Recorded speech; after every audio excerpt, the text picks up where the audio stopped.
क्या आपने कभी किसी को अकेले में खिलौनों से बात करते देखा है? लोग मुझे पागल कहते थे, लेकिन किसी ने ये जानने की कोशिश नहीं की कि मैं अपनी गुड़ियों से बातें क्यों करती थी। हर रात जब पूरा घर सो जाता, मैं अपने कमरे का दरवाजा सा बंद करती और अपनी गुड़ियों को सामने बैठाकर उनसे बातें करती। लेकिन एक रात मेरी एक गुड़िया ने मुझे जवाब दे दिया और उस रात के बाद मेरी जिंदगी हमेशा के लिए बदल गई। दिल्ली के एक पुराने अपार्टमेंट में 19 साल की एक लड़की रहती थी। नाम था रिया। रिया बहुत शांत थी, ना किसी से ज्यादा बातें करती थी, ना बाहर जाती थी।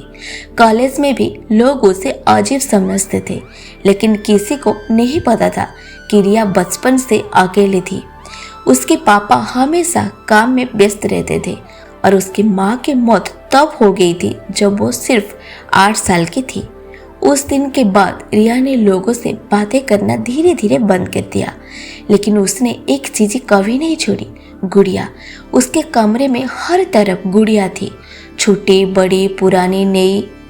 कुछ मुस्कुराती थी हुई तो कुछ इतने डरावने कि रात में देखने पर किसी का भी दिल कांप जाए।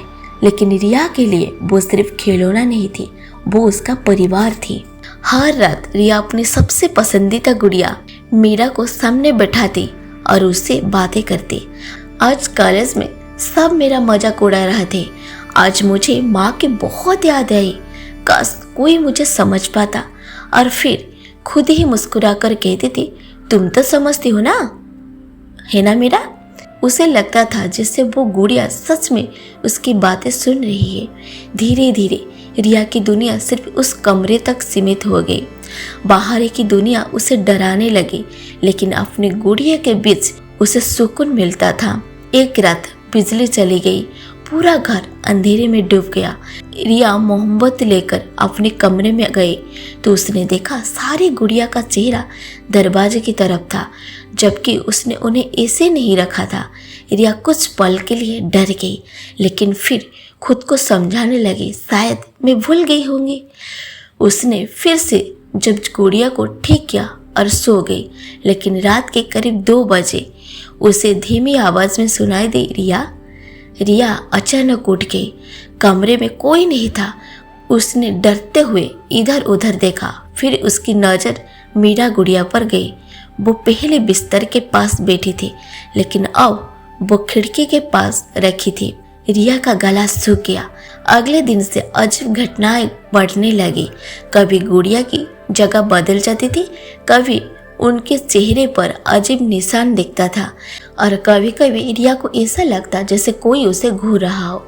लेकिन सबसे डरावनी बात तब हुई जब उसने अपनी डायरी खोली। उसे लिखा था, हम हमेशा तुम्हारे साथ हैं। रिया कांप गई, क्योंकि ये लिखावट उसकी नहीं थी। उस रात रिया ने पहली बार अपनी गुड़िया से डर महसूस कर रहा था, लेकिन फिर भी वो उससे दूर नहीं जा पाई, क्योंकि असल में उसे इंसानों से ज्यादा भरोसा उन्हीं पर था। एक दिन रिया के पापा उसके कमरे में आए। उन्होंने गुस्से में कहा, बस हुआ, बस बहुत हुआ, अब से सब गुड़िया फेंक दो। उन्होंने एक गुड़िया उठाई और जमीन पर फेंक दी। रिया जोर से चिल्लाई, नहीं। उसकी आंखों में आंसू आ गया। वो ऐसे रो रही थी जैसे किसी इंसान को चोट लगी हो। उस रात रिया ने पहली बार अपनी माँ का पुराने बक्सा खोला। उसमें एक पुराने फोटो थी। फोटो में छोटी रिया बैठी थी और उसके आसपास यही सारी गुड़िया थी, लेकिन फोटो के पीछे कुछ लिखा था, जब भी रिया अकेली महसूस करे, ये गुड़िया उसका साथ देगी। माँ। रिया रोने लगी। उसे एहसास हुआ वो हमेशा से उन गुड़ियों में अपनी माँ को ढूंढ रही थी। उस रात रिया ने सारी गुड़िया को अपने सामने रखा और रोते हुए बोली, क्या मैं सच में पागल हूँ? कुछ सेकंड तक पूरा कमरा शांत रहा। फिर धीरे से एक आवाज आई, नहीं। रिया की सांस रुकी।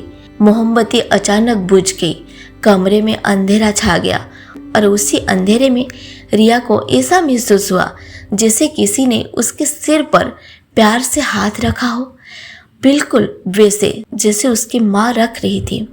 रिया जोर जोर से रोने लगी। सालों बाद उसे पहली बार ऐसा लगा कि वो अकेले नहीं है। अगले सुबह रिया ने अपने कमरे की सारी खिड़कियां खोल दी। कई दिनों बाद उसने सूरज की रोशनी को अपने कमरे में आने दिया। उसने गुड़िया को प्यार से देखा और मुस्कुराई। अब वो उनसे डरती नहीं थी क्योंकि उसे समझ आ गया था कभी कभी लोग गुड़िया से नहीं अपने टूटे हुए दिल से बात करते हैं। और हर अकेले इंसान बस किसी ऐसी की तलाश ही में होता है जो बिना जज के उसकी बातें सुन ले।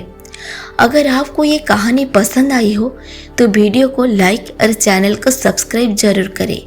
और याद रखिए, कुछ लोग चुप इसलिए नहीं रहते क्योंकि उनके पास कहने को कुछ नहीं होता, बल्कि इसलिए क्योंकि उन्हें सुनने वाला कोई नहीं होता। ऐसे ही इंटरेस्टिंग स्टोरी के लिए हमारे साथ बने रहिए।